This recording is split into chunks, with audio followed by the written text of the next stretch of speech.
The smoke was coming from the wrong chimney. Lucas Hayes had been told the farmhouse was uninhabited. The property record said uninhabited. The county assessor's file said uninhabited. The real estate broker who had handled the sale had said uninhabited 3 times, with the particular confidence of a man who had not personally visited the property in 14 months and was repeating what the file told him. The file was wrong. Lucas sat in his truck at the end of the gravel drive and looked at the smoke rising from the south chimney in the cold December air and did not move for a long moment. The drive was 400 miles from where he had started, from the bare apartment in Nashville that had been his address for 11 months, and that he had not tried to make into anything because he had not known yet what he was making. The farm was 46 acres in Carroll County, Arkansas, the kind of land that the Ozarks had been built from, hardwood timber on the slopes, a creek bottom in the south field, a farmhouse that the listing said dated to 1941 and that needed significant work, which was the phrase real estate used when it meant the kind of work that takes a long time and requires more from a person than money. Lucas had bought it because of what it required. He had the money and the time and the hands. What he had needed was the requiring. The smoke was pale gray and steady. Someone had built that fire this morning. Someone was inside that house right now, in the house he had closed on 9 days ago, in the house the file said was empty. He got out of the truck. Before we continue, tell us where you're watching from in the comments below. Subscribe and stay until the very end, because what Lucas Hayes found inside that farmhouse is something that does not fit into any category he had prepared for. And what he chose to do about it will stay with you. Lucas Hayes was 43 years old and had the quality of presence that people noticed before they noticed anything specific about him. The way a room adjusted slightly when he entered it. The way conversations near him became more careful without anyone deciding to make them more careful. He was 6 feet even, broad through the chest, with dark hair going gray at the temples and hands that were large and precise, and that he carried with the unconscious readiness of someone who has spent 2 decades needing them to be available.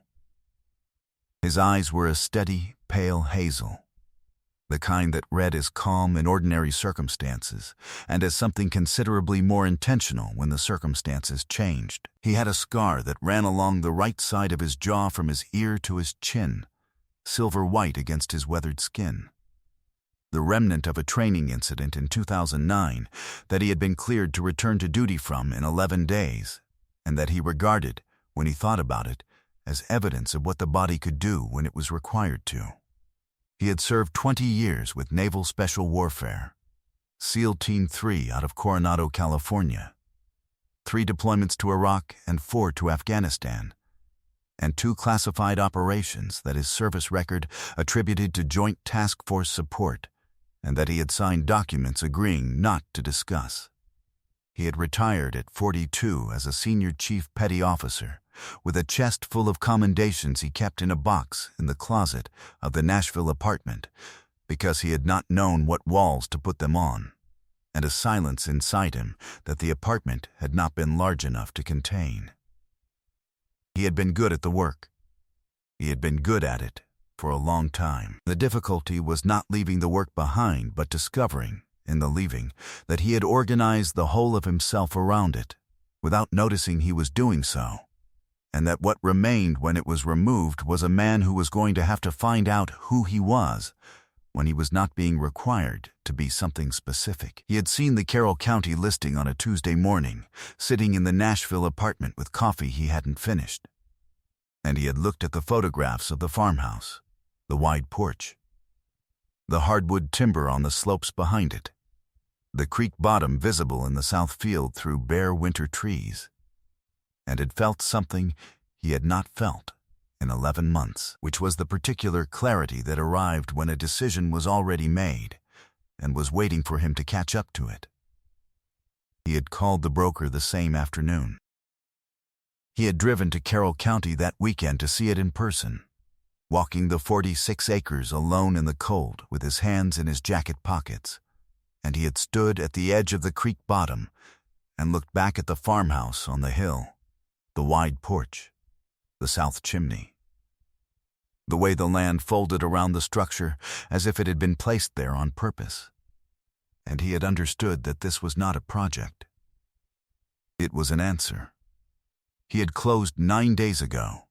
He had driven 400 miles this morning to begin.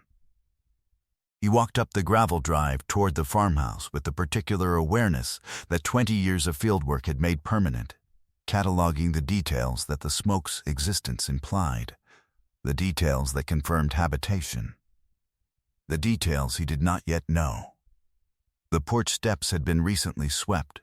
There was a pair of boots by the front door, both of them worn, one of them resoled. A clay pot with a dormant geranium beside the door. Someone had been tending this. He knocked. A silence. Then the sound of careful movement inside. Then the door opened. She was in her mid-70s, small and upright, with white hair pinned back and dark eyes that met his directly with the expression of a woman who has been waiting for a particular knock for some time and is not going to pretend otherwise.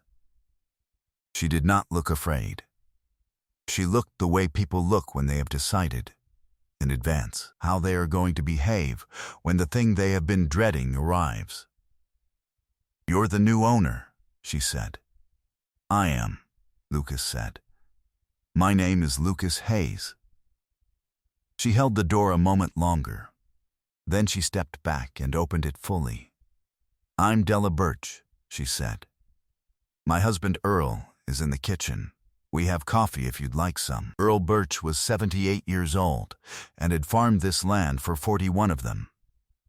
He was at the kitchen table when Lucas came in, a large man gone thin with age, with hands that told the whole story of a life in soil, thickened at the joints, permanently darkened in the creases.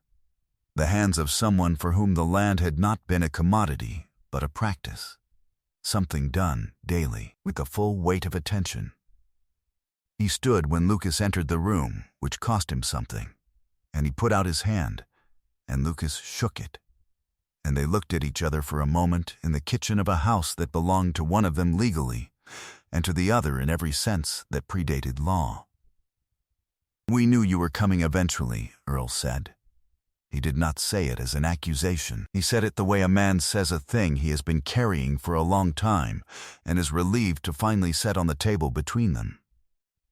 Della poured the coffee without being asked. Lucas sat. Earl sat.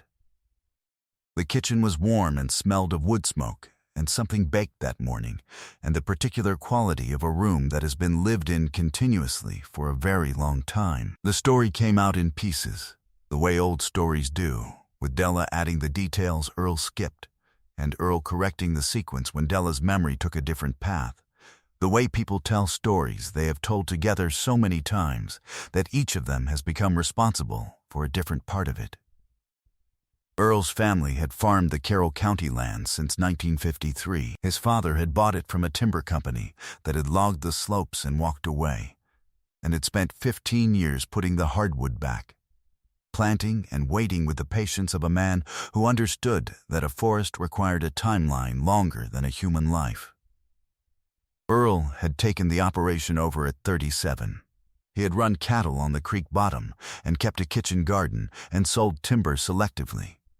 Never clear-cutting, always replanting, the way his father had taught him, and the land had sustained them, and they had sustained the land. And for 41 years this had been the whole of what was required. The trouble had started 8 years ago. Earl's health. Then Della's hip. Then the cattle market, which had moved in directions that a small independent operation could not absorb without margin they no longer had. Then the mortgage, which had been refinanced twice in a decade, and which had terms that neither of them had fully understood when they signed, because the man who had explained it to them had spoken quickly and had not left time for questions, and because they had needed the money and had trusted that need would be enough to make the arrangement work. It had not worked.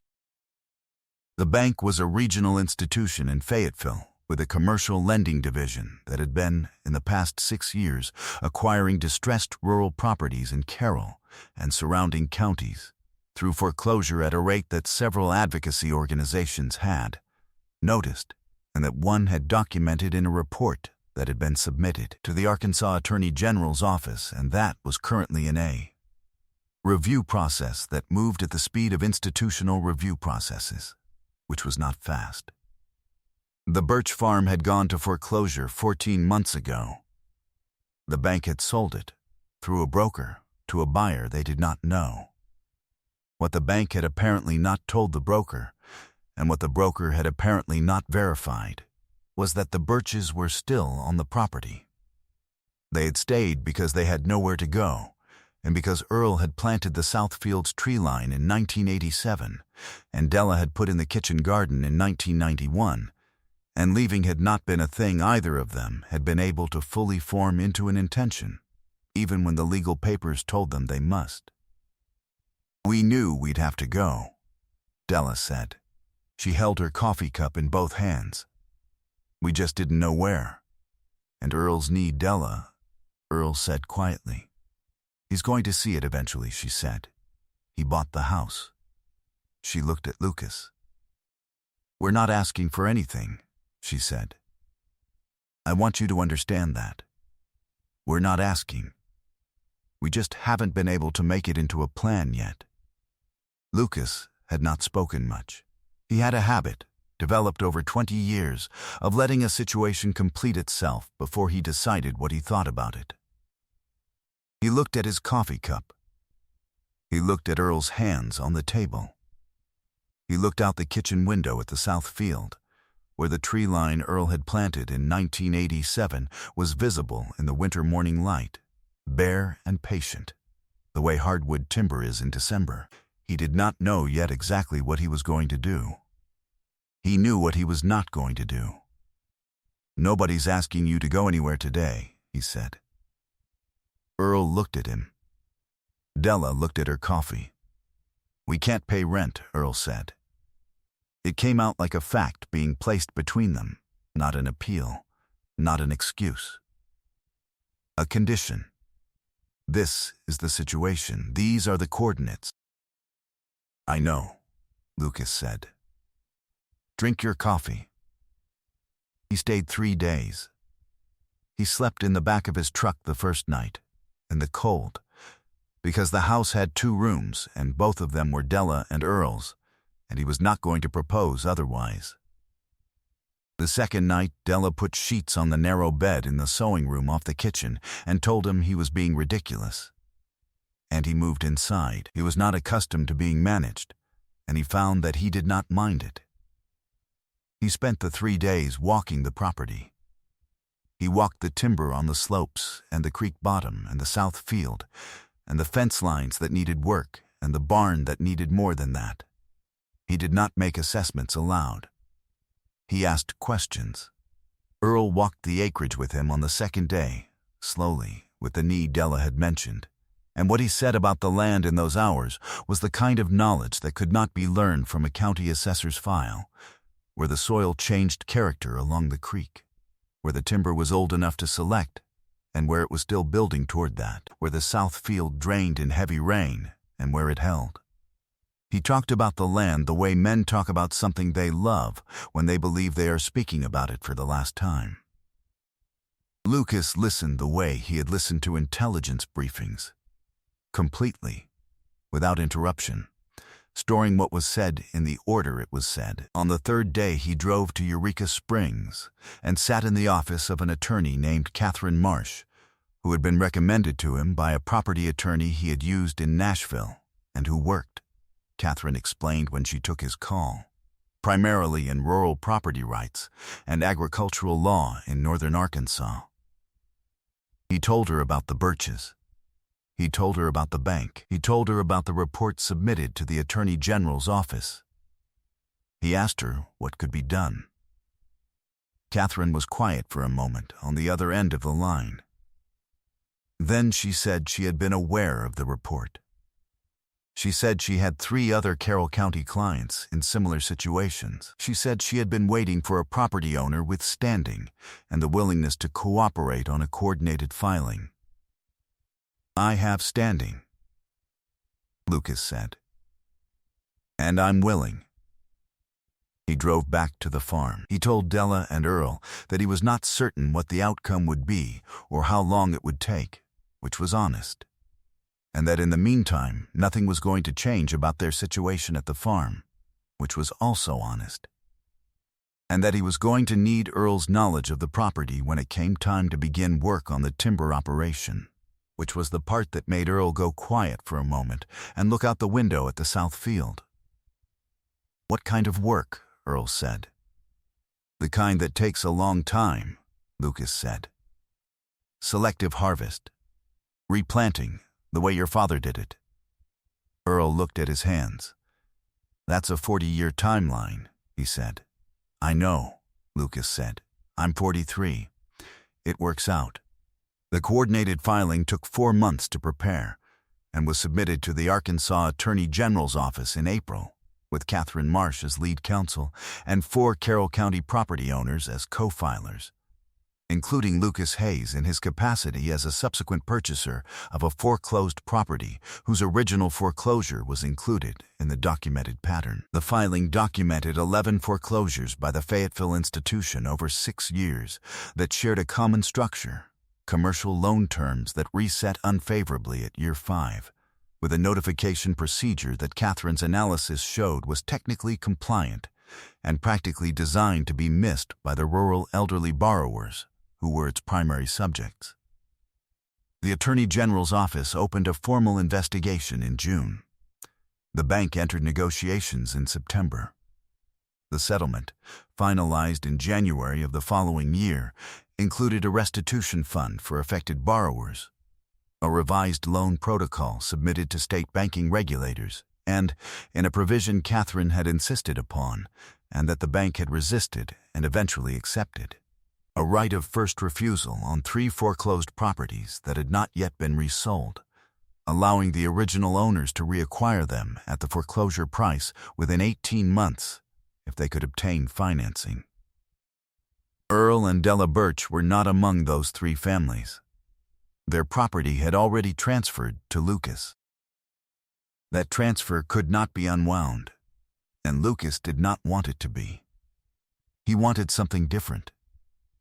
He wanted what he had already decided on the 3rd morning, walking the Southfield fence line alone in the January cold, looking at the tree line Earl had put in when Lucas had been 23 years old and serving his first overseas rotation and had not yet known this land existed. He had decided then, and he had not changed his mind. He had an attorney in Nashville draw up a life estate deed. It took 3 weeks and 2 phone calls to Catherine to make sure the language was what he intended.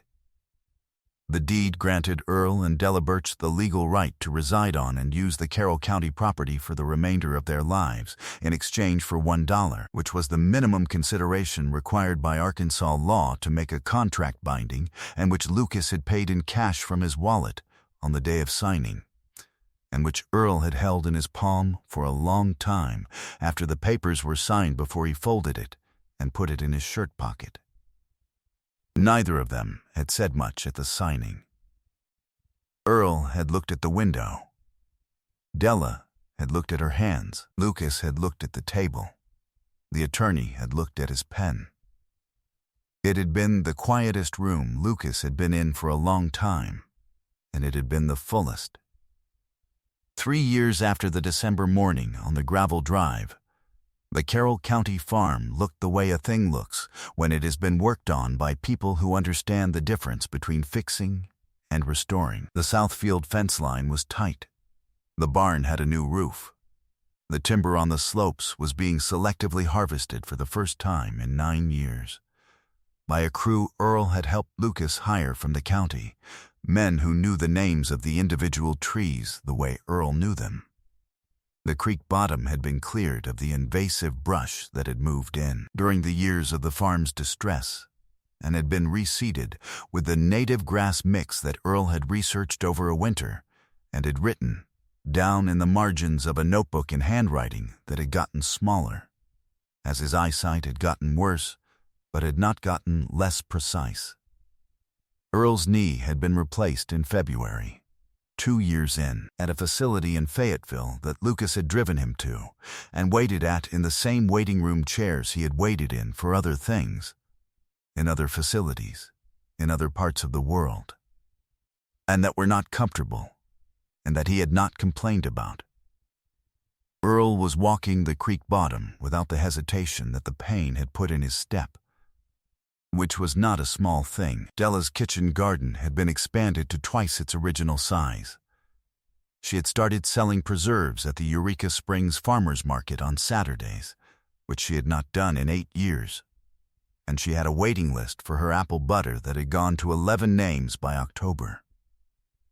The Attorney General's settlement fund had reached 9 of the 11 Carroll County families in Catherine's filing. 2 of the 3 families with right of first refusal provisions had exercised them. Catherine had opened a rural property rights practice in Eureka Springs the previous year, which she had not planned to do, and which the filing had made both necessary and possible. Lucas lived in the farmhouse.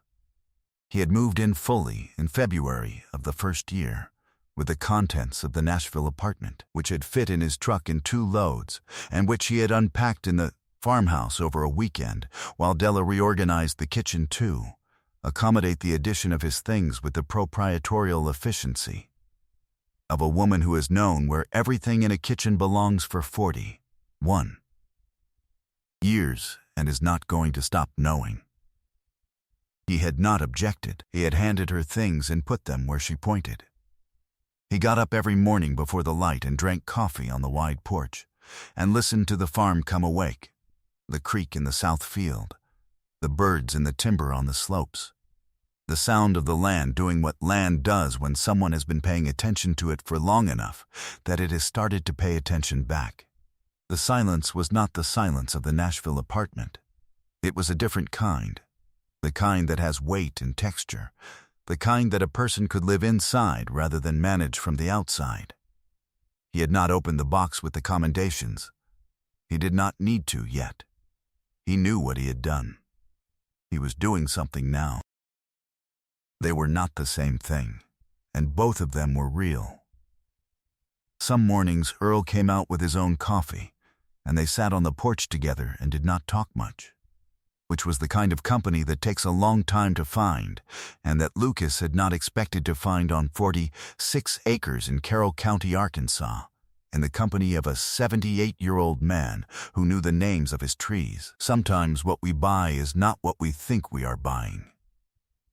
Lucas Hayes bought 46 acres and a farmhouse and a timber operation that needed 20 years of work. He bought silence and distance, and the space to discover who he was when he was not being required to be something specific. What he found inside the house was 2 people who had been required by the land to stay the same way the land had required him to come, and who were living in a quiet, determined faithfulness to the thing they had spent 41 years building, not because the law said they could, but because they could not imagine being the people who abandoned it. He recognized that. He had spent 20 years being a person who did not abandon the position. He knew what it looked like from the outside. He knew what it cost. And he knew, on the 3rd morning, walking the fence line alone, looking at a tree line planted before he was the person he became, that the farm had not been empty when he bought it. It had been waiting for someone who would understand what faithfulness to a thing looks like and who would choose to honor it rather than erase it. God does not always bring us to empty places. Sometimes He brings us to places that are full of what we did not know we needed and asks us to be large enough to recognize it. The farm did not need saving. Earl and Della did not need saving. They needed someone to arrive at the right moment and understand what the smoke from the south chimney meant. Not a threat.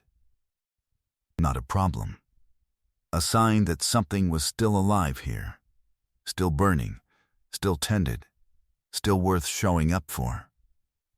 Lucas showed up. If this story moved you, share it with someone who needs to be reminded that the unexpected thing is sometimes the answer. Leave a comment and tell us where you're watching from. And tell us, have you ever found something in an unexpected place that turned out to be exactly what you needed? We read every one.